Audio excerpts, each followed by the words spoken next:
Señor Martín Vizcarra, muchas gracias por aceptar la entrevista con La República. Bienvenido. No, gracias Enrique, a tu disposición. ¿Se siente identificado en ese extremo con Dina Boluarte usted? No, porque como lo he manifestado, cuando en diciembre del año 2017 el Congreso quiso de manera abusiva y prepotente vacar al presidente Kuczynski. Usted estuvo en el Parlamento. Yo fui con él, fui a acompañarlo. Yo recuerdo, llegó con Mercedes Arauz. Fuimos la plancha completa, ¿no? Yo lo recuerdo. Sí, y estuvimos ahí y dijimos, si se toma esa medida prepotente, nos vamos los tres, ¿no? Yo recuerdo, eso fue en diciembre. Ahora, en marzo usted estaba en Canadá. Está en Canadá y... Obviamente no podía aparecerse. Sí. Aunque en diciembre sí llegó desde Canadá, Sí, ¿no? sí, claro, porque fue citado al Congreso, ¿no? En cambio, ahí, recuerden, en marzo ya no fue al Congreso, sino el presidente, después de un Consejo de Ministros, toma la decisión un día miércoles de renunciar, ¿no? Es decir, usted me va a decir que como él no renunció al cargo, mejor dicho, como no lo vacaron, que él renunció, usted no se sintió obligado a renunciar al cargo de vicepresidente, ¿correcto? Sí, ese es su argumento. Ahora, ese no es un argumento, ¿cómo llamarlo? Pueril, no se me ocurre en este momento otra palabra, porque, a ver, vamos, los dos sabemos que renunció Kuczynski, quiero decir, porque la vacancia era inminente, los votos ya existían. ¿Qué me diría? Bueno, podemos ver en la política nuestra y principalmente en las decisiones que toma el Congreso que no hay que dar nada por descontado, ¿no? Y lo vemos todos los días, hasta ahora lo vemos, ¿no? Han habido 4 intentos de adelanto de elecciones que todo el mundo pensaba que se iban a dar y no se han dado, ¿no? Entonces decir de que demos por descontado algo es bastante relativo en la política ejercida por el Congreso de la República. Usted tiene esta frase: estamos hablando de historia reciente, no es la historia de la guerra con Chile. Usted tiene toda la razón. Por ser historia reciente, hay episodios que vuelven más rápido a la memoria de uno. Yo recuerdo, por ejemplo, que hasta los exaliados de Pedro Pablo Kuczynski habían anunciado que iban a votar a favor de la vacancia. Entonces, en realidad creo que la situación de Kuczynski en ese momento estaba echada. ¿Qué me diría? No, en todo caso, sigue siendo una especulación. Y yo creo, y mi particular posición en estos temas y mi accionar político, como le consta a todos, es de lucharla hasta el final, ¿no? A mí, como presidente de la República, también hubo 2 mociones de vacancia. Y a las 2 fui a defenderme con argumentos sólidos, fuertes. Una no llegaron los votos y otra llegaron.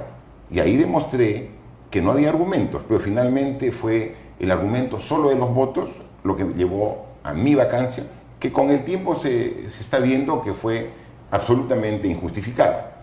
Ok, ahora, volviendo sobre lo Kuczynski, usted me puede discutir que, claro, hay que pelear hasta el final, que una cosa es lo que se especula antes y otra cosa es lo que ocurre el mismo día. Hasta ahí podemos estar de acuerdo, pero lo concreto, digamos, y ahí sí no hay margen de discusión, es que Kuczynski renuncia por la moción de vacancia del Congreso.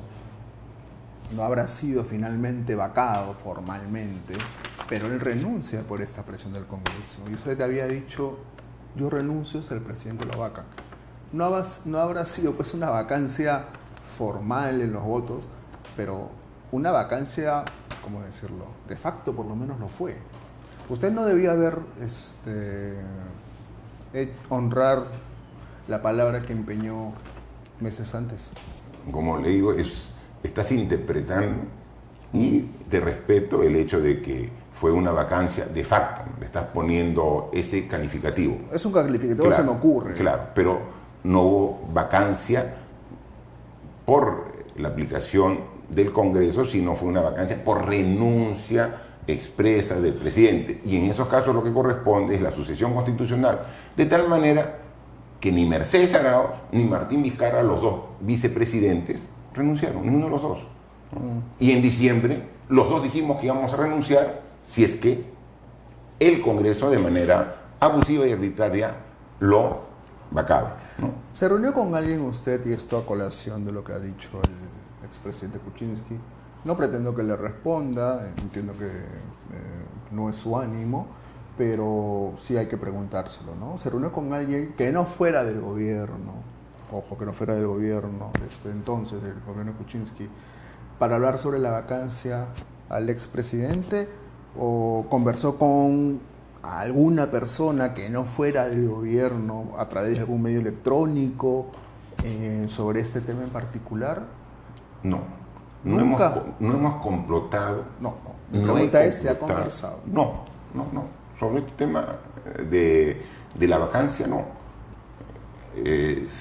Se ha conversado, en todo caso, con la misma gente del propio gabinete en su momento, para siempre en la actitud de buscar la forma de defender al gobierno. O sea, siempre ha sido esa la actitud. Solo me dice que ha conversado con gente del gabinete Del propio sobre gabinete, este tema. del propio gobierno. No ha conversado con nadie fuera del gobierno. No. No conversó con nadie fuera del gobierno No. sobre este tema. No. Completamente Sí, seguro. completamente seguro. Ok, ahora, ¿cómo explica usted que César Villanueva, quien movía la vacancia, y eso todos lo sabemos, luego fue su premier? ¿Eso es una casualidad? Sí, porque César Villanueva fue presidente regional del periodo 2011-2014 de San Martín, cuando yo fui presidente regional de Moquegua en el mismo periodo, ¿no? Entonces había cierta... ¿Usted afinidad sabía de que César conocimiento. Villanueva había estado moviendo la vacancia? Sabía que había un sector en general del Congreso que Villanueva. o sea, particularmente no sabía los detalles. Yo estaba en Canadá en ese momento ejerciendo mi cargo. Villanueva no le comentó nada. No me comentó nada. Villanueva no me comentó y no conversé con él. No he conversado con él.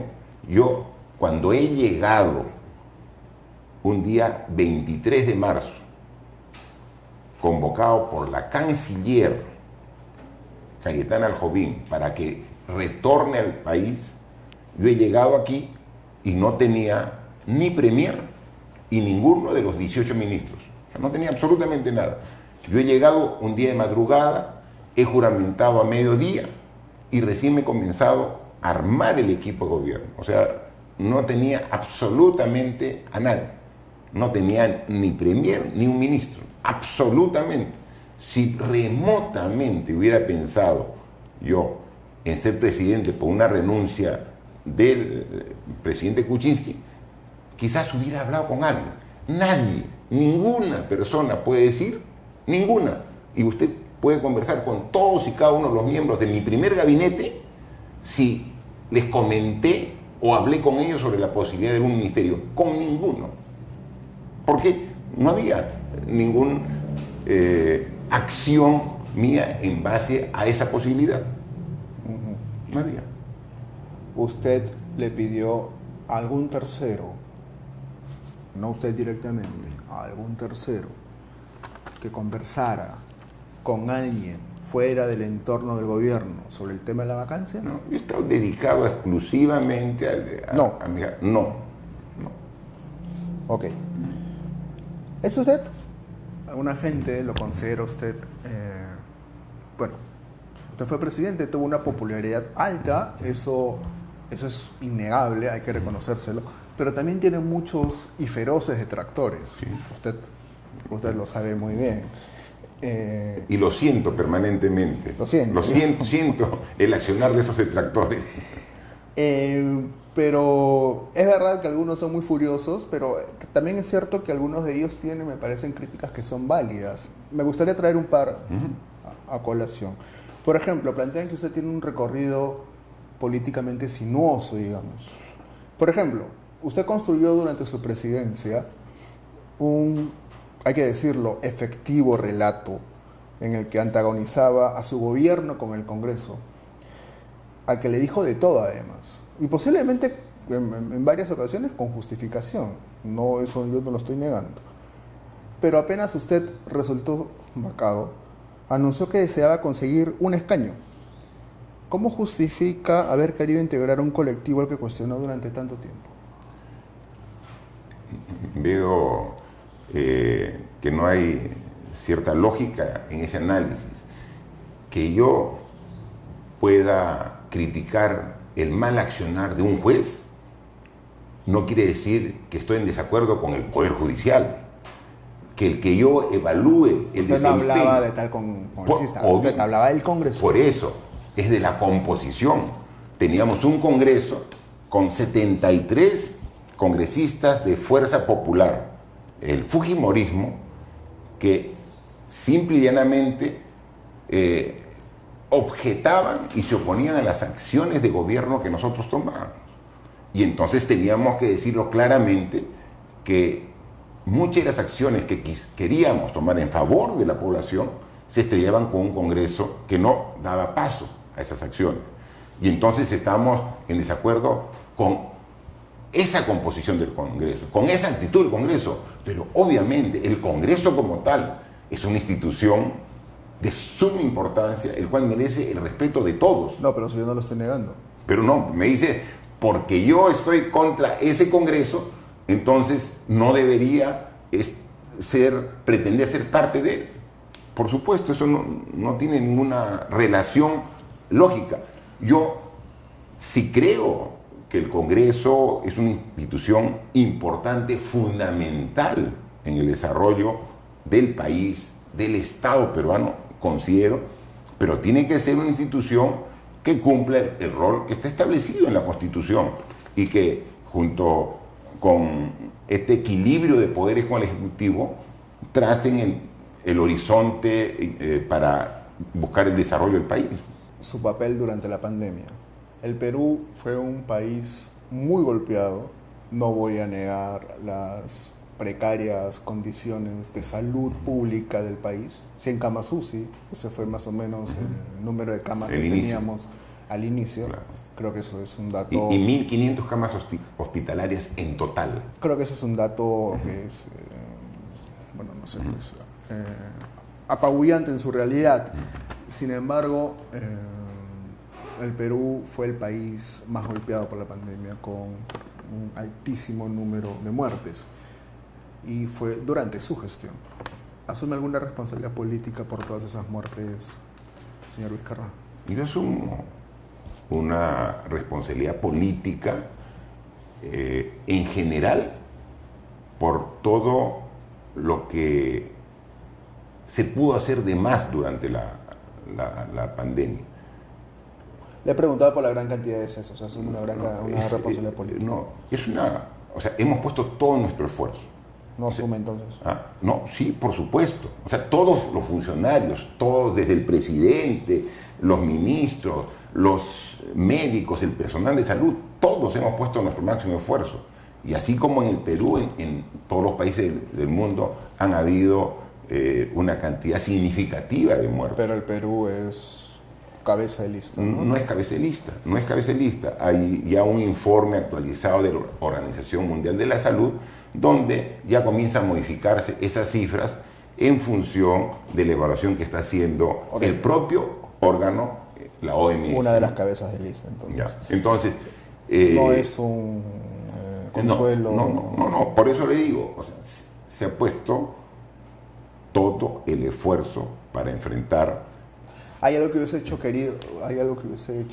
querido hacer mejor en esa época? Hay temas... Mírelo retrospectivamente, quizás es la oportunidad para algún tipo de autorreflexión, de errores cometidos. Por ejemplo, tuvimos un gran problema con la falta de oxígeno, por una norma dada en el 2010. Ya, ¿no? Pero ahí le está echando la culpa. No. Es que ¿dónde están los reflexivos? Y eso nos tomamos, por decir, 3 meses sin corregirla. O sea, nosotros, esa norma que dificultaba una atención oportuna de oxígeno, no fue dada en nuestro gobierno, venía del 2010, pero debimos evidenciarla y corregirla no en 3 meses, sino en 15 días, ¿no? Entonces, ese tipo de temas. Nosotros nos dimos, cuenta de esa dificultad cuando ya el oxígeno faltaba, porque también no sabíamos que el consumo de oxígeno se iba a multiplicar entre 8 y 10 el consumo normal, ¿no? Entonces, el consumo de oxígeno fue muy elevado en esa época de pandemia. Y el sistema de abastecimiento de oxígeno solamente podía atender 2 a 3 veces la cantidad normal de requerimiento de oxígeno. Entonces, cuando el requerimiento se multiplica por 8, por 10, o sea, hay un déficit. Entonces, ¿por qué hay ese déficit? Hay esta norma, corrígela. Oye, en retrospectiva, esa norma debimos dejarla sin efecto como se dejó sin efecto, no cuando ya está faltando el oxígeno, sino con anticipación. Pero claro, ahora en retrospectiva vemos por qué no lo hicimos. Porque nadie sabía que se iba a multiplicar por 8, pero se debió corregir esa norma con mayor agilidad y eso lo vemos y lo evaluamos, ¿no? ¿No es lo único? No, en general... ¿La adquisición de la vacuna no demoró demasiado? No. En ese tema no hay ninguna demora. O sea, se han tenido reuniones con todos los laboratorios que están desarrollando los prospectos de vacuna y ya se tenían memorandos de intención para cerrar. Pero eso, todos los países comenzaron a cerrarlo a fines de noviembre y en diciembre del año 2020. ¿Y en la política de la adquisición de pruebas? No, o sea, se ha hecho exactamente lo que estaba disponible al alcance en ese momento. Las rápidas. Las rápidas y las moleculares, las dos se compraban en función de la oferta que había de las pruebas y en función de la capacidad de procesamiento. ¿Le podría decir algo a la gente que suene más autorreflexivo sobre su conducción del país en ese periodo, presidente? No, yo creo que el accionar que hemos tenido como gobierno y yo como presidente, lo dábamos a conocer todos los días. Todos los días dábamos nuestras acciones directamente a la población, conversábamos y le decíamos, ¿no? Entonces, hemos sido absolutamente transparentes. Ahora, 3 años después, uno puede hablar y decir, ¿por qué no se hizo mejor esto o aquello?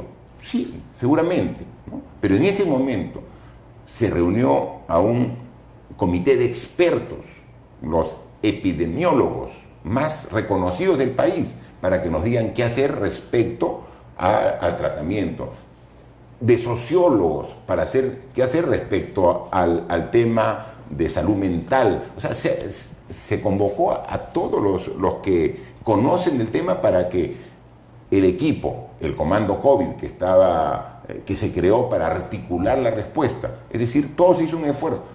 Después, los mismos médicos dicen, hubiéramos hecho diferente tal protocolo, seguramente, ¿no? ¿Lo traicionó el miedo por haberse vacunado antes? No fue en absoluto. Eso fue participar en esta...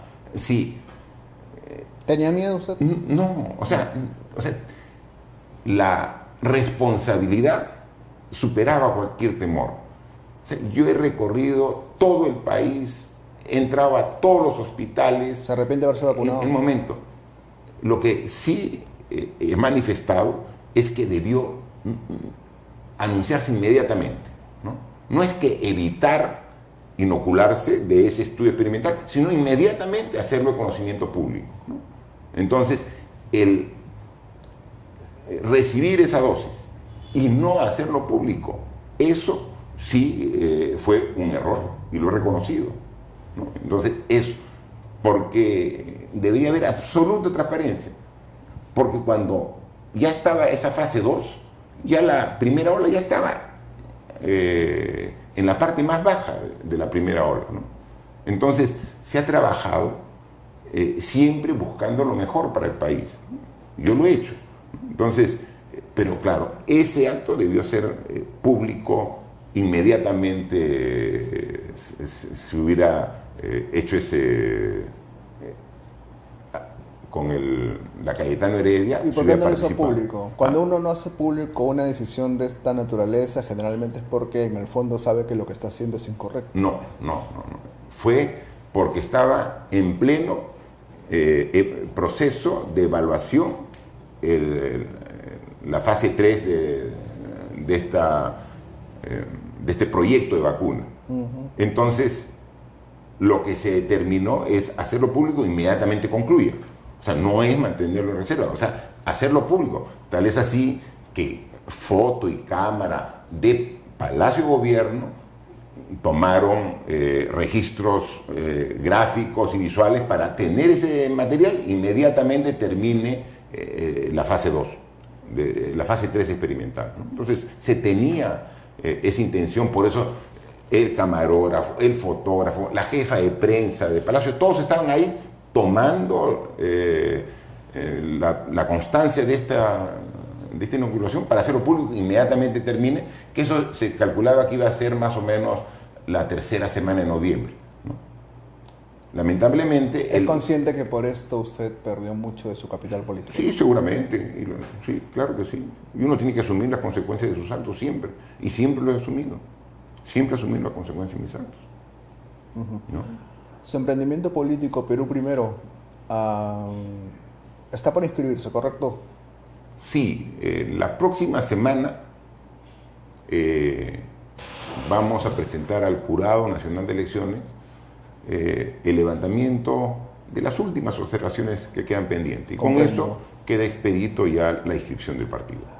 Ahora, usted, como es de suponer, es ¿cómo decirlo?, la atracción principal de Perú Primero, por su pasado en Palacio, por la popularidad importante que alcanzó en un momento siendo presidente, pero usted tiene un proceso,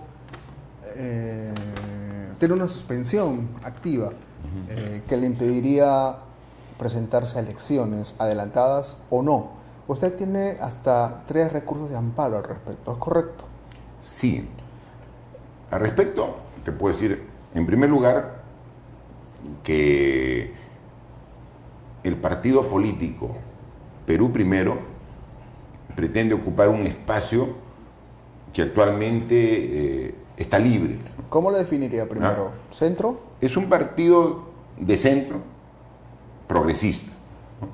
Es un partido nacional, es un partido que pretende ser democrático, no solamente porque participa en elecciones, sino democrático en sus decisiones internas, ¿no? De acuerdo. Entonces...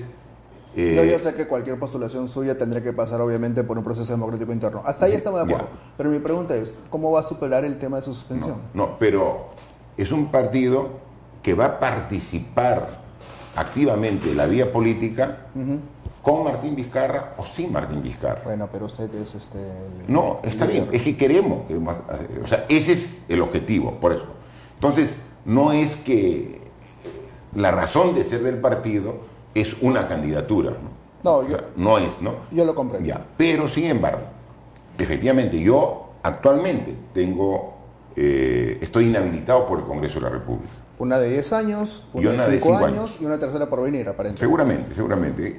Y obviamente ahí hay, para empezar, una enorme contradicción porque la Constitución política dice que la máxima inhabilitación que puede tener un ciudadano es de 10 años. Yo tengo 15 años de inhabilitación, ¿no? Entonces eso va contra, incluso esa inhabilitación va contra la propia Constitución, ¿no? Entonces ese es un tema. Pero han sido apeladas las 2 inhabilitaciones, ¿no?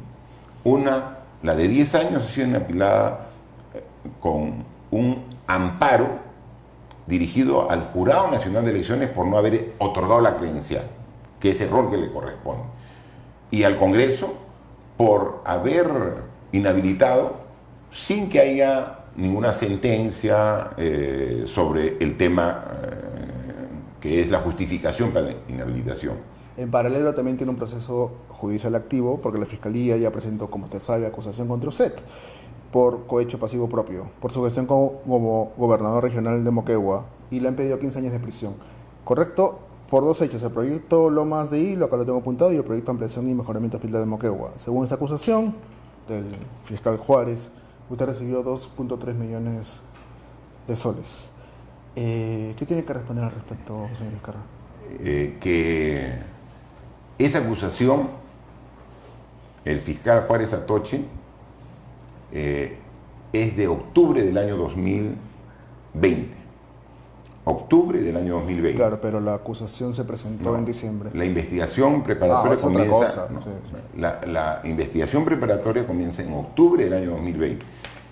Y antes de que inicie la investigación preparatoria, ya fue motivo de un titular del Comercio y un reportaje de Panorama. Ellos vacaron, pues. Y por eso vacaron, porque Sí, la sí, investigación recuerdo. preparatoria acusaba o pretendía sostener que habíamos cometido 4 delitos. 4 delitos. Está en la investigación preparatoria. Sí, son 4, correcto. Asociación ilícita para delinquir. Colusión agravada. Usurpación de funciones y cohecho pasivo impropio. Ahora está por cohecho Después de pasivo 2 propio. años, en diciembre del año 2022, ha sobreseído los 4 delitos. Los 4. Pero lo han acusado igual. Claro, pero los 4. O sea, vean solamente el tema. En estos 2 años ha habido peritajes hechos por el Ministerio Público y determinan que no ha habido ninguna afectación para el Estado en estos proyectos. En los procesos que están investigando no ha habido afectación alguna para el Estado. Que no ha habido ningún desbalance patrimonial ni económico. O sea, exactamente, por todo eso han tenido que archivar los 4 delitos por los cuales iniciaron la investigación preparatoria y los que fueron la justificación para mi vacancia, ¿no? De acuerdo, Ahora, pero la acusación existe. existe por un nuevo supuesto delito que estoy Cohecho seguro pasivo propio. que en esta etapa vamos a demostrar que, como nosotros, no hay argumento alguno para su continuación de la investigación. Ahora, ya se presentó la acusación, el juicio todavía podría comenzar, calculo, en un par de años, porque está en la etapa de control Pero, todavía. mire, le digo, ¿cómo es? Usted conoce esa acusación, ¿no es cierto? Por eso le estoy diciendo, Yo también la calculo conozco. que en 2 años No. podría empezar Ya, recién ya. el juicio. Lo que yo tengo es información, es por lo que he visto en la prensa. Ya, ok. No nos ha llegado hasta la fecha la acusación. No nos han notificado la acusación. Lo que quiero decir es que posiblemente un adelanto de elecciones a usted le convendría, porque su situación podría ser distinta quizás al 2026, ya con el juicio empezado, ¿correcto? Mire, yo siempre actúo en función de lo que es mejor para el Perú. Yo creo que debería haber adelanto de elecciones, no en función de que si podría o no participar, sino para superar la crisis política más grave de los últimos tiempos que estamos sufriendo en el Perú. Por eso debería haber adelanto de elecciones. O sea, yo no voy a supeditar las decisiones que se tomen en función de lo que me conviene a mí o lo que conviene al partido Perú Primero. Es lo que conviene al país. Elecciones adelantadas. Conviene, porque el Congreso tiene 90% de esa aprobación. La presidenta y el gobierno tiene 75% de esa aprobación. Es decir, se ha perdido toda legitimidad. Hay una convulsión en el país. Hay una enorme baja de la productividad. Hay regiones que están completamente paradas. Si el Congreso decidiera no adelantar las elecciones, Dina Boluarte debería renunciar. Sí, porque esa sería la única forma, si el Congreso no decide adelantar las elecciones, para que a través del artículo 115, ante la renuncia de la presidenta, sin haber vicepresidentes, tendría que convocar inmediatamente a nuevas elecciones. Así dice claramente el artículo 115 de la Constitución. Señor Vizcarra, ha sido muy amable, gracias por la oportunidad.